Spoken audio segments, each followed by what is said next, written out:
DV lottery visa has a higher percentage of approval. How is it that yet some individuals who have won the DV lottery get denied? Well, there's two major reasons why your DV lottery can be denied. The first is, of course, if your number just doesn't, if there's a certain number of people that are picked every year, and then if your number isn't called, then of course you're not going to get your DV lottery. But once you have that DV lottery visa interview, the most common reason for a DV refusal is if you've entered some piece of information in your original DV lottery application incorrectly.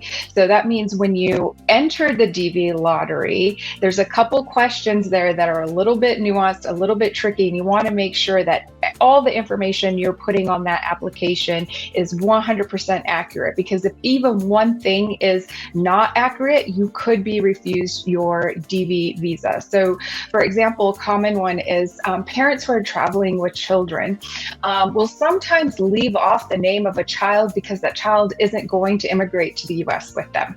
But that's not what the question is. The question isn't how many children are traveling to the US with you, it's how many children do you have? So unfortunately, I have seen people get refused because they didn't list all the children that they have, for example. Another common mistake is selecting the wrong country of chargeability.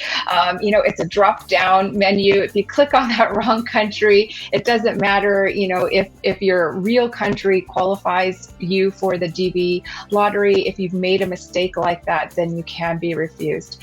The other thing I'll say is that there are a lot of fraudulent companies out there that prey on people who are applying for the DV lottery. And so, applicants should be sure that when they apply for the DV lottery, that they're doing it through the US government site. It's free to enter the lottery. If you find yourself paying a fee to enter the lottery, you've clicked on the wrong website, and it's time to go back to square one and make sure you're applying on the right website. All right. So that's great. If you're applying for DV lottery, you need to pay attention to this. So Lisa, if someone applies for the DV lottery and does not win, does that mean that the person had an immigration intent, and so it will go against the individual if they are applying for any category of a non-immigrant visa, whether it be a visitor's visa, a student visa, or any of that?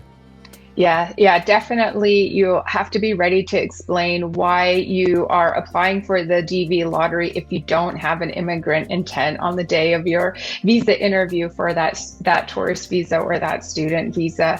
This one is a little harder to explain away, because if you win the DV lottery, you'll be going that year, right? So it's not like an immigrant petition that is far in the future, and you applied to kind of hedge your bets.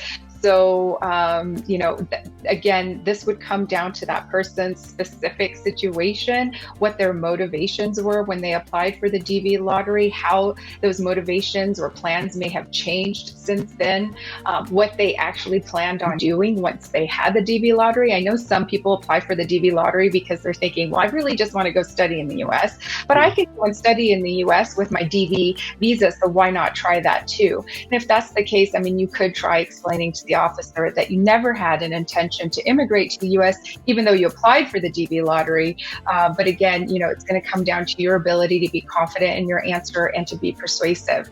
That's why in our Argo consultations, we don't just talk about, hey, this is how to explain your situation, but we also take a look at, how do you come across? Are you speaking too fast? Do you seem nervous? Do you seem too casual? And we help you not just with your answers, but with delivery style as well. Because, for that officer to have confidence in what you're saying, for them to believe your explanation, a lot of that comes down to how you're speaking to the consular officer and less about what you're saying to the consular officer.